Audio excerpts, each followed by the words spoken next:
Hi guys, thank you for your participation. I am Coach Adrien. As I have always said, my clinics are designed to help you make happy decisions. Now, we are confronted with inequality, unfairness, and oppression so often in our day-to-day activities that it seems to me like millions of people all over the world have opted to live with this misfortune or run from the suffering. But as we know, escapism has never been a solution. We must do something about the problem. So let's talk about this assault, that's what I call it, on our humanity. Our issue for discussion is Malcolm X's famous call to action, by any means necessary. What are the underlying messages in this call to action?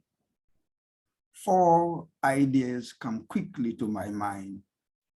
The first one is, go after what you want. The second, be not mindful of the means as long as you achieve the objective.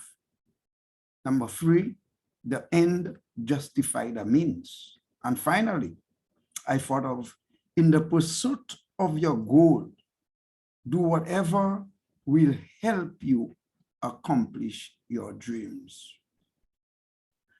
But what Malcolm X meant by the phrase by any means necessary, that's important for us to investigate. Malcolm X was implying that Black people should have the right to defend themselves from those who cause harm to them. He meant doing whatever it needed to get the respect and rights accorded to them as human beings. Now, while circumstances have forced many to resort to drastic measures to respond to some life-threatening challenges, extremists have conveniently used this slogan as excuses to terrorize, to exploit, to oppress, to repress, and to profit. And such actions are taking heavy toll on man and on the environment, whether through fraud, robbery, exploitation, repression, terror, indiscriminate dumping, price setting, market disruption, automation, and artificial intelligence, corruption, or through the ballot or the bullet. They are taking heavy toll on us and our environment. I highlight 4 evils related to those extreme actions or extreme behavior. 1, more than 400,000 people die from violence, from murder and paid killing each year. That's distressing. 2, as at the end of April 2022, the United Nations tallied 2,345 civilians dead in the Russian-Ukraine war. Number 3, and in Myanmar, as at 31st March 2022, at least 1,723 protesters have been killed and 10,000 arrested by the junta since the civil protests started in early 2021 against the coup d'etat on the 1st of February.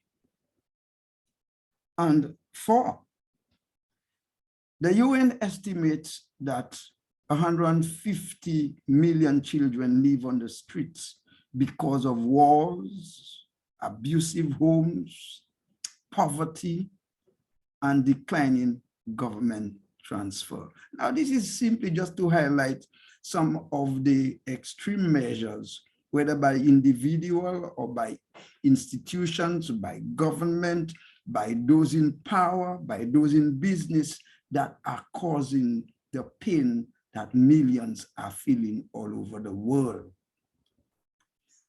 Now, you may ask, how can Christians live in a society? Or how can people generally live in a society but don't behave like those other persons who profit or exist on those extreme behavior types? Now, with respect to Christians, I can tell you that Christians are people who have had a change of mind.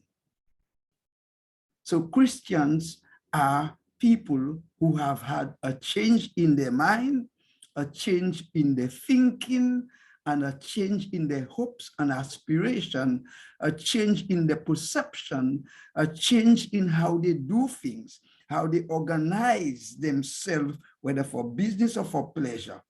They are thinking like Christ. So we have to note carefully that Christians, though they reside in different societies where people are socialized in acceptable traditions and convention and values, and where people are governed by state laws and regulation, but they conduct themselves as subjects and citizens of the kingdom of God. Secondly, observably, Christians do not conform to the way that all people live by default. That's why they are called Christians. Thirdly, by instinct, they do not chase the desires of the flesh and the desires of the eyes and the pride of life in the pursuit of happiness and meaning. They do not do those kind of things. They are driven by the change attitude. They are driven by what their Master Jesus Christ have taught them to do. And finally, literally, they have abandoned. They have already discarded. That is not their priority. They don't set priority on that. They have abandoned the chase for pleasure, for possessions and status that everyone is striving or moving towards. As children of God, they enjoy and they understand that and they benefit from it. They enjoy access to all the riches and wealth of their Father, who is the Creator. They accept that. They know it. They benefit from it. And God promised them, as long as they are subject of his kingdom, of his family, they will without fail be provided with all that they will need. Pleasure, possession, and status, but in ways that are good and acceptable to God. Now, that is what the book of Matthew chapter 6 and verse 43 teaches. Now, if you want the detail as to how Christians organize their life, please read Matthew chapter 5, Matthew chapter 6, and Matthew chapter 7. So I say, wow, you can take that.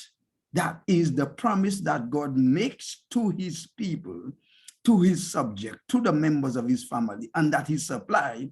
I argue that you can take that to the bank of heaven. Because all those on the Lord's side will never lack any good thing.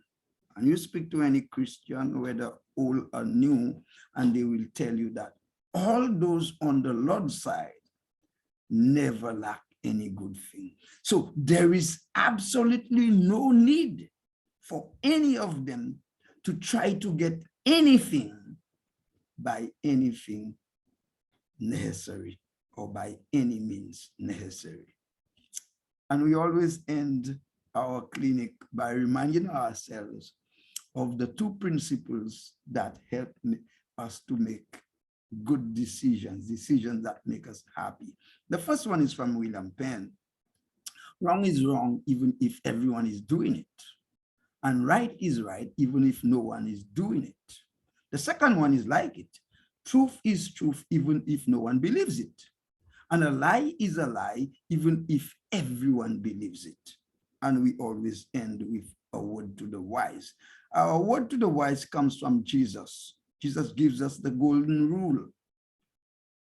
It's from the book of Matthew, Matthew chapter 7, and I'm quoting verse 12.